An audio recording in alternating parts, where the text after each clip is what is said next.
I can introduce you guys, but why don't I let you guys first introduce yourselves? We do not have Claudia Jimenez or Eduardo Martinez. Claudia had said she would be here, is what I understood. Eduardo did not respond to the invitation. So I'm going to let you guys jump up, and you can sit down, whatever you're comfortable with. And you have a 1 minute timer for this. All the other questions will be 2 minute max. I don't think most of the questions will be 2 minutes. You guys go ahead and start. Well, hello everyone.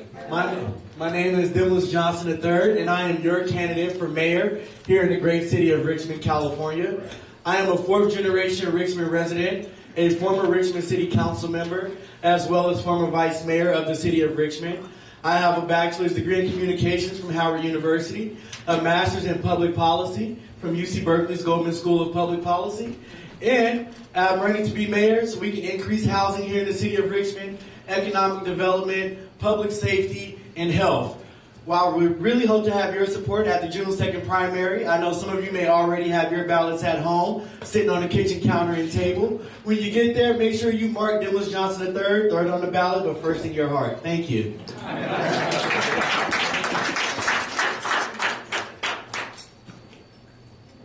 It's on. Good afternoon. Ahmad Anderson, your mayor in 2026 for the great city of pride and purpose, Richmond, California. One thing I want to share with you is it's good to see you again because I'm not a stranger to you. And nor am I a stranger to West County. Richmond has always operated as a city by itself, but under my leadership, I want to make sure you know that since we're neighbors, we should be friends. I've lived here in the city for 66 years, been involved in economics, been in all community service, nonprofits, and also workforce development.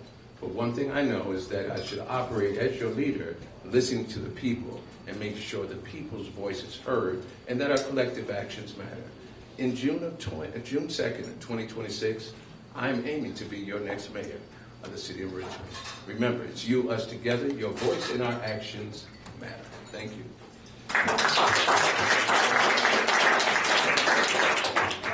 So I'm going to ask, please don't step too far forward, no, because I'm shooting up your noses with the camera. Not a pretty look. Thank you. Hold on.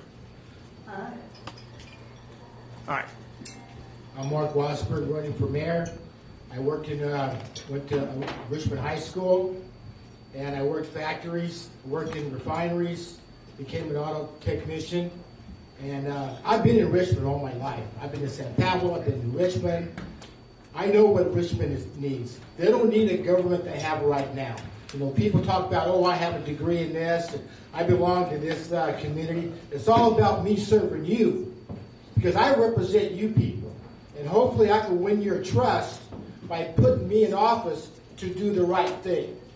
We know for a fact that our government right now is totally a disaster in the city. See, this is why Martinez and Jimenez is not here. Because you people are not RPA. Because this is why they're not showing up. See, all they want to do is stick to their own people. And you cannot have this in the government. You have to represent everybody. Everybody counts, but according to these people, now you know who don't vote for them.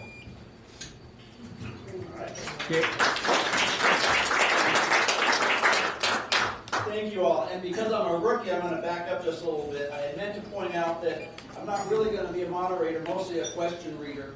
But and we don't have a whole bunch of rules. I know some of you have seen some forums. They have 10 minutes of rules and all this stuff. Our rule, the natural rule, the golden rule, and it seemed to already be working. You guys are doing just fine. So not a whole lot of rules other than the 2 minute max. And we'll just try to make sure everything's fair. I have a question for all three of you. All these questions will be for all three of you. The first question is, what do you think is the most significant, the single most significant challenge for the city, and how do you propose to deal with it?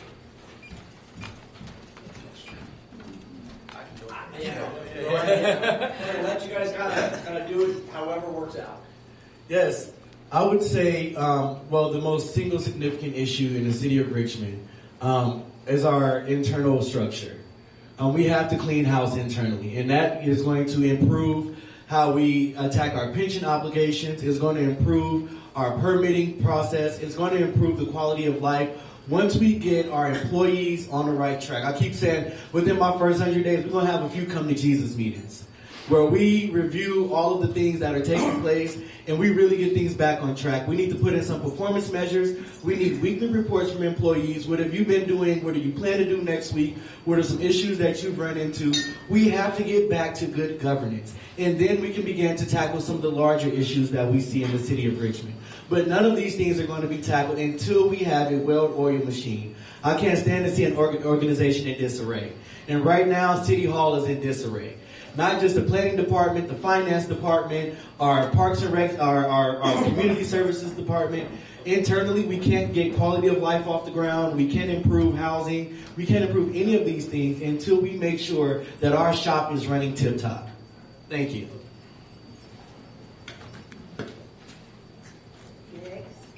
Who wants to go next?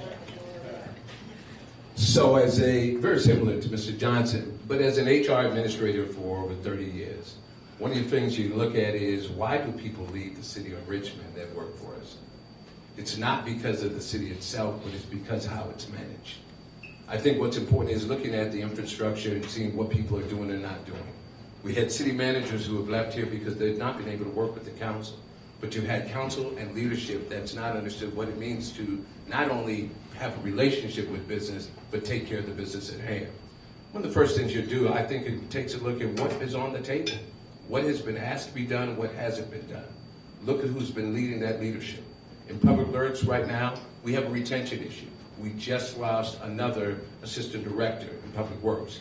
Some of the bread and butter things I talk about in public service are protecting our people. Public safety, we don't have the proper staffing there. They can't get a contract done. Why is that? We don't have folks that are taking care of economic development. The mayor just recently said they've increased the staff in the city by 17%. But what does that mean to the people who work here who don't have jobs? To the people who are going outside the city of Richmond to work, getting them off the road and reducing emissions while we're trying to hold Chevron as the polluters. What are we doing here to stop pollution? What are we doing in building partnerships with Chevron instead of putting them out?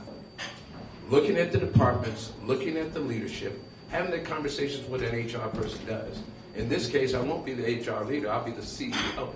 Although the city managers that run cities, you can't have that conversation if you don't know what it means to run a business and what it means to respond to people and making sure they have their needs met to be able to move forward in the city. Understanding budgets. It's not a budget if you're not hiring people and saying it's a balanced budget. That impacts you, the people, and the service that you deserve here in the city of Richmond and in the county.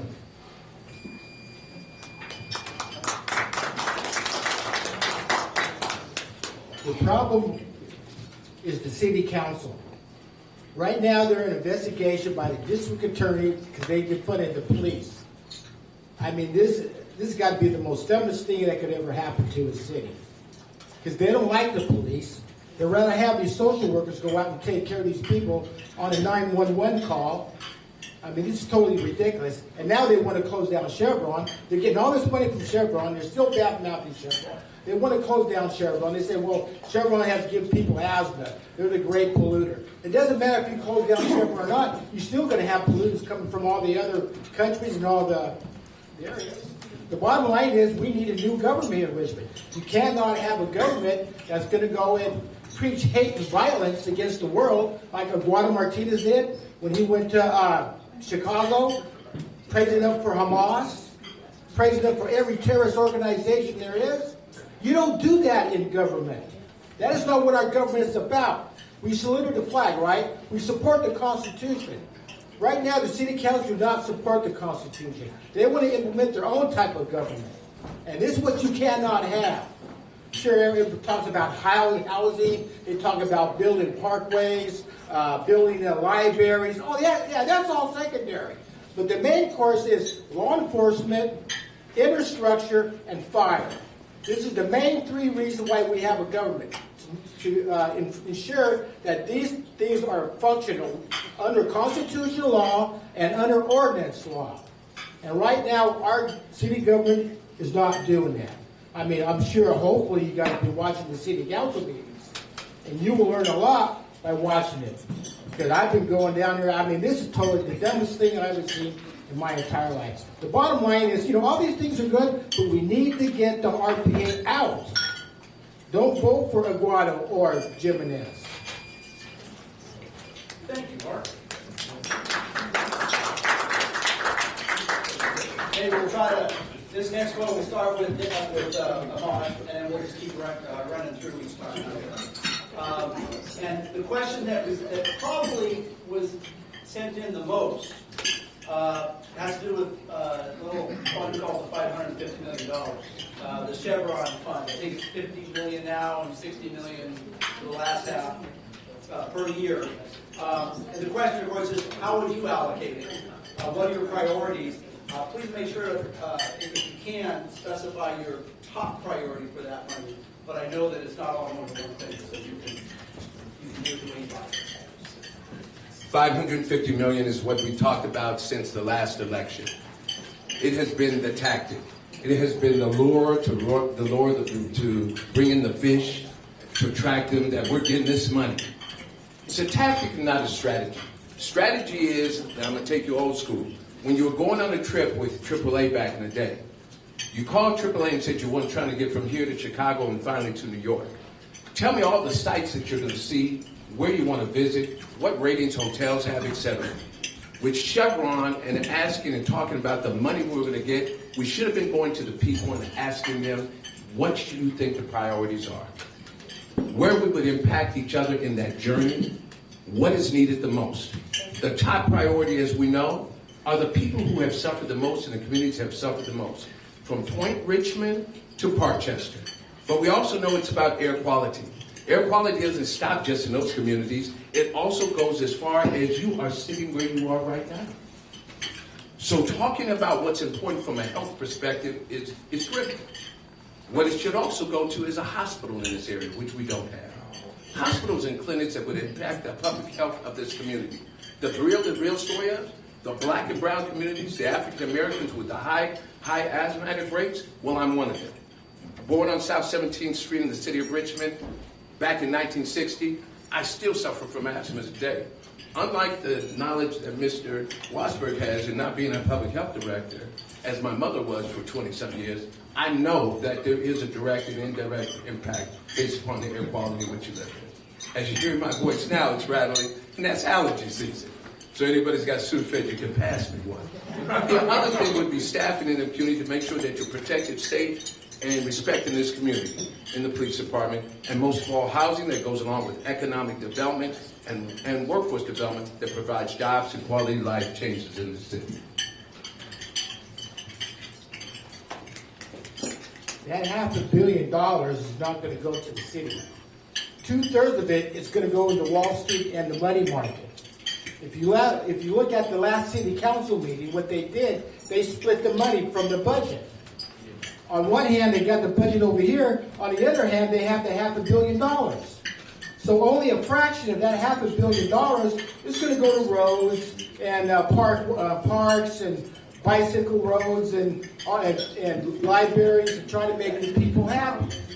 But the problem is it ethical? Is it right what they're doing? As far as I'm concerned, that money needs to go to fire, police, and infrastructure. These are the main three importance of a functional government and a city. That is under law, and that is under ordinance. And of course, you know, you could have some job education programs for the young people to get them into job training programs after school. Because right now, the economy totally changed. It's not like back in the day when I got out of high school, I went to work at a factory, worked there for 10 years. You can't do that no more. You see what I'm saying? But see, this is why the city council was complaining about the city splitting the money. That $500 million, and now the RPA is trying to get all these small businesses together. They think they're going to bring all these green jobs and put Chevron out of business. You show me one green job that's going to take the place of Chevron. Show me one green job that's going to, you can make $90,000 a year. You see what I'm saying? This is what type of government we have right now. And for asthma, you show me one person here in Richmond that got asthma by Chevron. If you do, once you file a lawsuit, people complain they got asthma. Asthma is, most of them are born with it. okay? And they're over there complaining. Well, file a lawsuit. There's not one lawsuit against Chevron that they on this asthma case they've been crying about. You got asthma? Then move.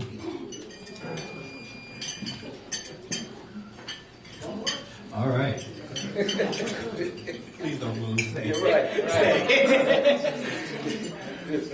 Well, the entire lawsuit was argued and won on the backs of Richmond residents. So the reward should go to Richmond residents. Ahmad has already set up a perimeter of sensors to determine where air quality is the poorest. I think we should add to those sensors, so that way we can continue to monitor the air quality and pinpoint exactly where we need to reduce greenhouse gas emissions.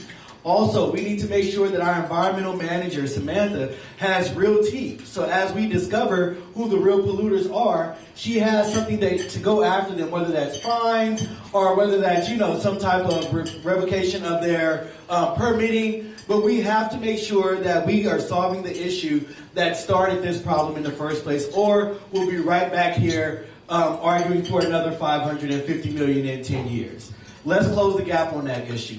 Also, for the individuals who've been most impacted, let's make sure that they have access to health care and health care treatment. Right now, a lot of families are struggling with the affordability crisis, gas, food, and so then you add on top of that the cost of breathing treatment. We can't expect for families to shoulder that burden as the city sits on $550 million. That's just not good. That's just not good. That's not a good heart. And so, I understand the need for a hospital, but as a policy guy, I cannot in good conscience, once again, ask the city of Richmond to pay twice for something that the county is responsible for. As your mayor, I am going to hold everybody responsible, including our county government, who's in charge of bringing that hospital to the city of Richmond, as well as in charge of taking care of homeless services here in the city of Richmond.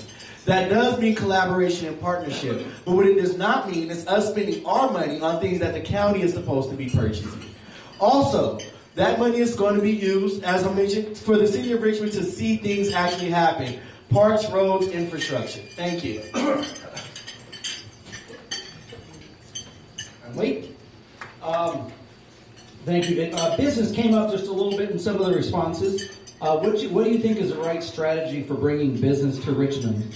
How do you feel about big businesses in Richmond, manufacturing, big box, things like that, and other ideas from you about improving the business environment in Richmond? Well, Measure U. See, this is why big businesses are not coming in, because of Measure U. Right. They're taxing the Hades out of the Chevron. The dealerships even filed a lawsuit. I mean, some of these businesses are paying sevenfold in property tax. See, that's why they're not coming in. But see, the RPA, the city council, they want to support these small green businesses. It doesn't matter if you have a small business, medium-sized, or a multi-billion-dollar business. The city needs revenue. And I'm all for bringing in these businesses. But we know big business pay big money. They hire a lot of people. I mean, you have a small business with 10, 15 people. You think that's really going to put a lot of money into the city government? See, this is how dumb this whole thing is. Now they want to, like I told you before, they want to close down Chevron. You got people making out there $90,000 a year. When I was working out there, I was making $1,400 a week. I sat there on, just sitting there on overtime. I was just waiting to get called. 5 hours I sat there and nothing. So I punched out and went home. But like I say, it's all about bringing money into the city. All right? They don't like big business. They're against the big business. They got some dumb ideas. They're going to bring all these small green businesses. They're going to make Richmond green. It's not going to happen. You show me what green business is going to take in place of Chevron or all these other multi-billion-dollar businesses. It's not good. They can't do it. If you're just going to realize, just depend on small businesses, the city's going to go broke. All right? Let's put this $500 million aside for a minute and think, okay, we're going to get rid of Chevron. We're going to get rid of all these dealerships and just bring in these small little green businesses. the city will totally be a disaster. It'd be in bankruptcy.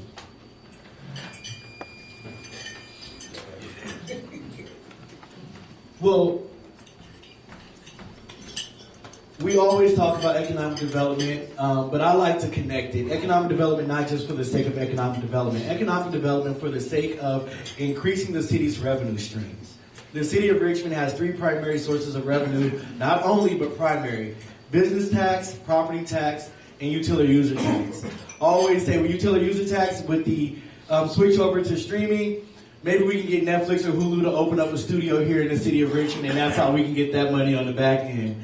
But we have to be willing to recruit both large, it's both in. We have to be willing to recruit large manufacturing businesses, both traditional, green, and blue. We want to make sure that Richmond has the jobs of the future, while also making sure that we have traditional jobs as well that industries that our workforce training departments are training for. Also, small businesses. We have so many different business corridors here in the city of Richmond. We don't have to decide whether we want large businesses or small businesses. We can have it all. And what we need is a mayor, such as myself, who can make sure that we have it all. San Pablo Ave, downtown Richmond, uptown Richmond, Hilltop, Pacific East Mall, Rumrail, 23rd Street. Some of these places intersect right with San Pablo, so coordinating with San Pablo, so that way when you drive down 23rd Street, you see a seamless you see a seamless transition into other businesses that match what was happening on the Richmond side. Also, on the San Pablo Avenue side, we're seeing things happen on the El Cerrito end and on the San Pablo end as the city of Richmond's portion remains stagnant. I mean, we got Factory Bar, Catahoula in a few spots, but when compared to what's taking place on San Pablo Ave in the city of San Pablo and the city of El Cerrito, we have to be willing to bring in businesses, small, medium-sized, large. We know that small businesses are some of the primary employers in our area, so we most definitely want to support them as well. Thank you.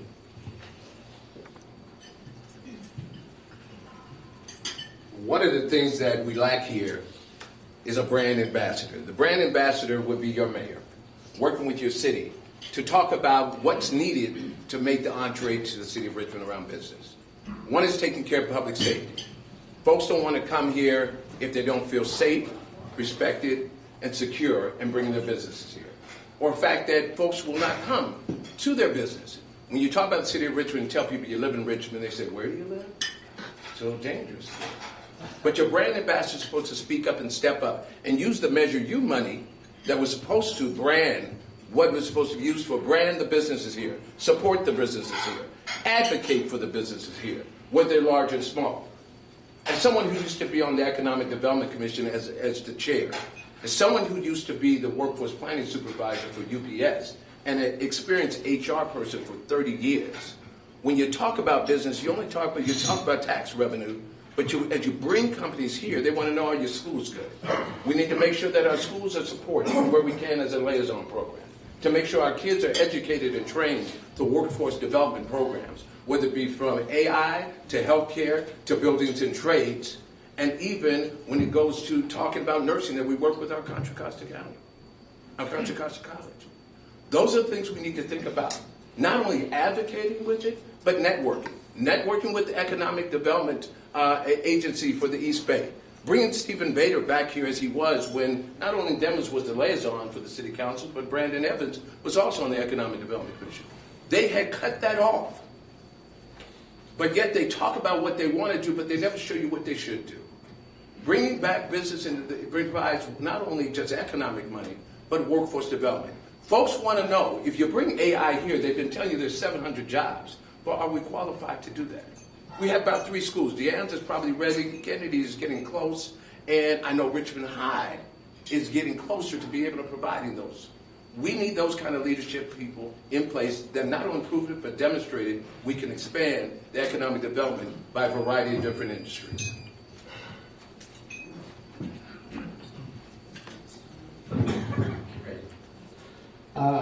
The next question is, do you support increasing the number of sworn peace officers? I'm going to combine a second question. Do you support continuing the city's community crisis response program or using the Contra Costa County program instead? Because they're kind of related. I most definitely support increasing the number of police officers here in the city of Richmond. Especially, Richmond is a very spread out city, and we want to make sure that residents in the Hilltop, El Sobrante Valley, and even as far as the annex are receiving a proper response time. I always tell people, we don't want to be like Oakland. We want folks, when they call the police, we want them to answer, first of all. And second of all, we want them to show up in a reasonable number.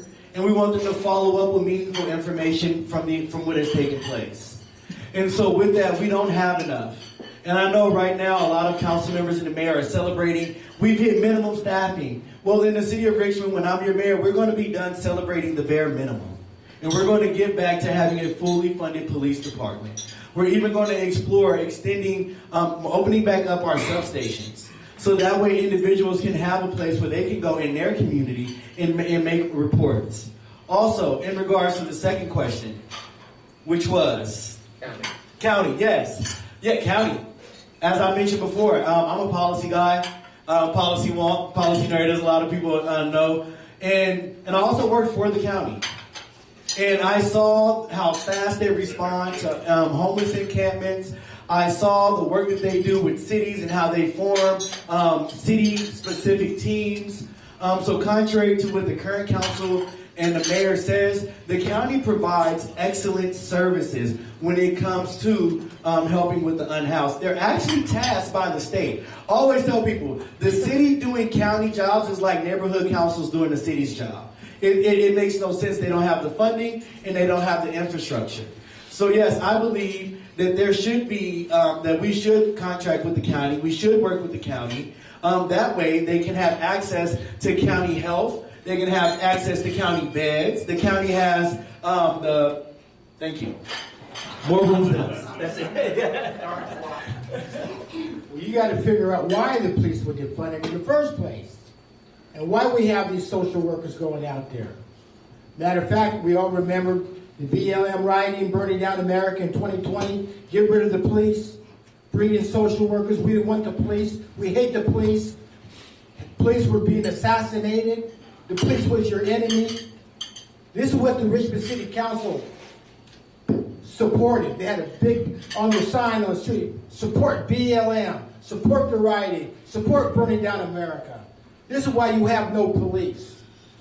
And now they're going to try to bring it back. The police came in front of the city council so many times, saying we need to have more police officers.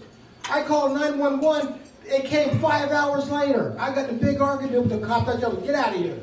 I said, you're worthless. Go on. I mean, it's totally stupid. This is what the city council is doing.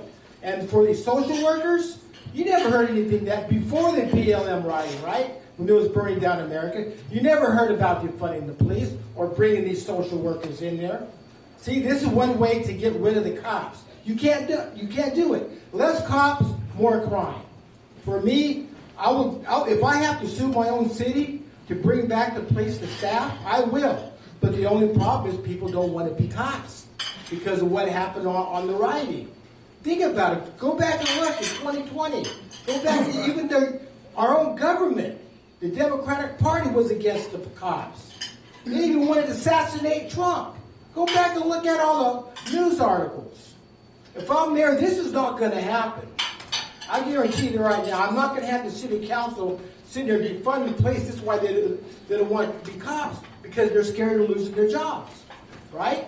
If our city government has supported the police, say, sure, we're going to bring in more police, because the people come to the city council all the time and they complain our city is not safe. It's because of the city council.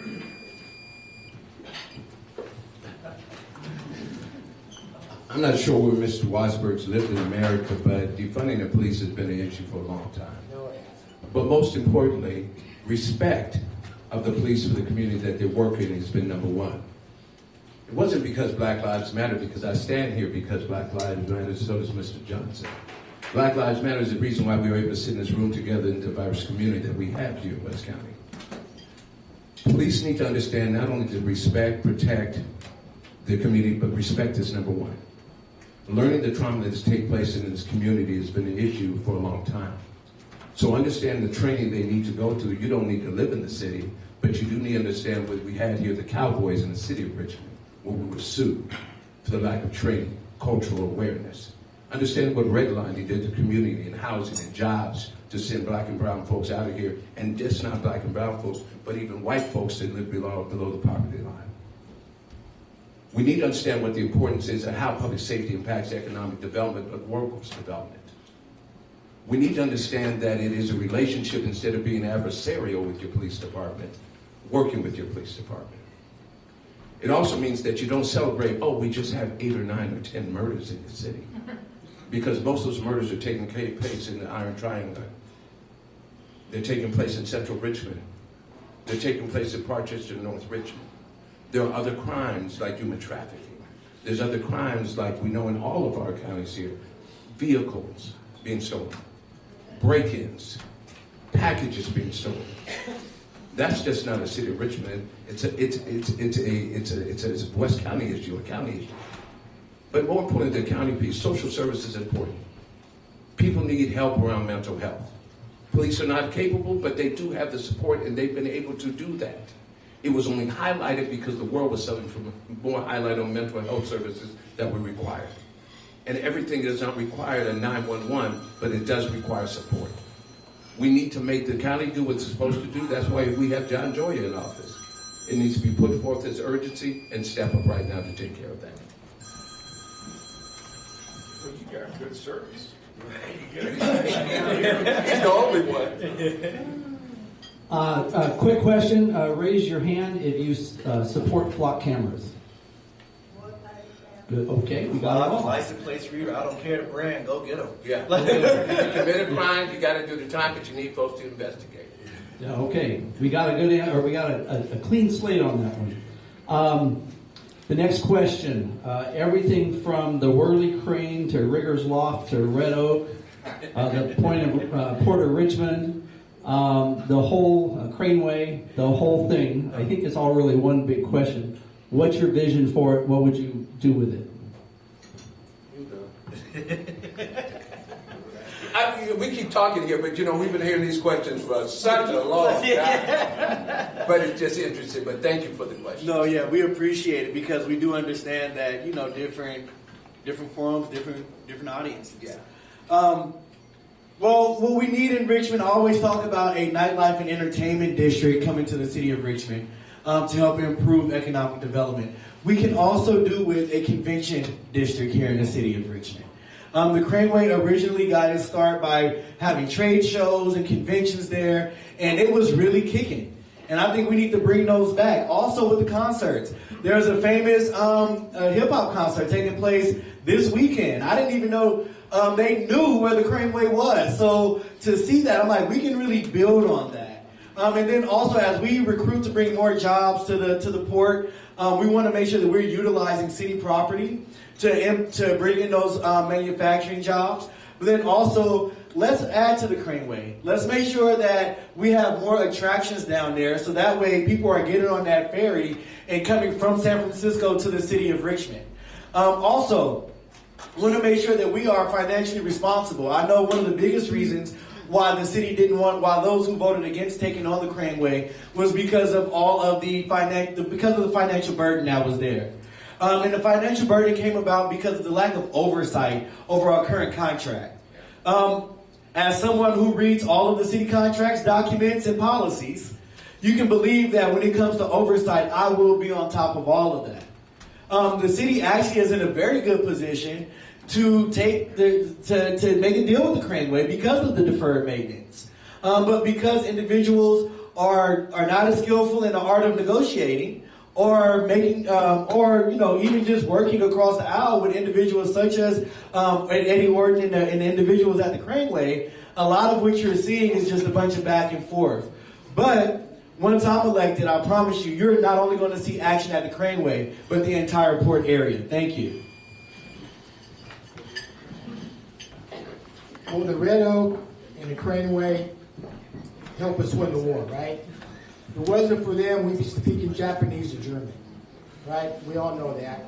I mean, we can pump a lot of money into it, bring back festivals, we can have events going there. And for the Red Oak, it's a national treasure. My father sailed on those ships from 1941 to 1947. He wasn't even an American citizen. He joined the Merchant Marines right after Pearl Harbor. I think, my own personal opinion, I think the Red Oak should stay in Richmond. We should pump millions into that ship. It's history. It is Richmond. It was built in Richmond. After the war, it came back to Richmond.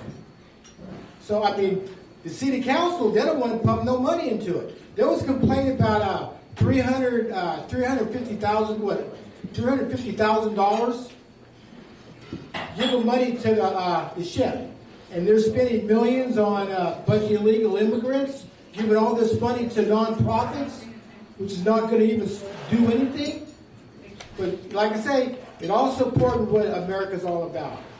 Well, I can understand this, the city don't want nothing to do with the Craneway, because after the earthquake, they have a lot of maintenance issues. But with all the money we're getting from Chevron right now, all that could be fixed. But my own personal opinion is the treasure, because we know for a fact that's where the tanks and the Jeeps were built there at the Craneway. And every 4th of July, we have a big event there. So we need to bring more events there. But this hip-hop stuff, I don't get it, man. Too much violence. Every time you see a hip-hop group or something, concert, those out there shooting each other, beating each other up, talking hate and violence. State your facts. Where's your receipts? If you don't have receipts, don't come in here lying. Black Lives Matter. And it's not just black folks that rap these days. Right. So here it is. Here it is. I can say honestly, I know about the Craneway building. My mother was a part of that city council. My mother was part of that city council that voted for Eddie Ordington for $1. But here's the fact. The reason why they brought the ferry there, they wanted to make that an attraction and location. They wanted to make sure that we could look very similar to the San Francisco ferry building, where people could eat, work, live, and play. That's still on hand. That's on hand. But what happened? Richmond slept at the leadership table. Did not hold Eddie accountable for taking care of the maintenance that should have been done. That's part of it as well. Didn't do the same thing with Riggers. You have to have a dialogue and not be confrontational. We need to be able to not only build that corridor to have that, but also build that area up so it looks very similar to Gilman, where you have wineries, where you have eateries, where you have retail. And move around and shuffle that so it's a reflection of the diversity of the community in the same corridors that Mr. Johnson talked about.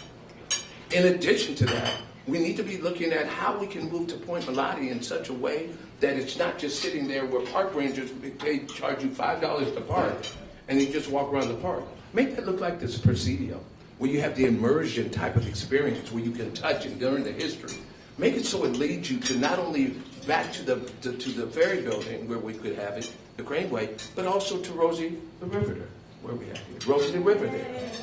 And in doing that, you begin to talk about some of the things the mayor talked about. Having a taxi that goes against the shoreline would take us to where? Have somewhere to go. And then take them from Richmond up the shoreline to where they're doing things in Hercules, where they're about to have a cultural festival, where we should be having a cultural festival. Those are the things we need to think about when we do that. That talks about what economic and development does in a real nutshell. And making sure that those developers here pay their fair share to make that happen as a community benefit. I wish we had all afternoon. I'm going to have to call an end to this. This is awesome. We don't.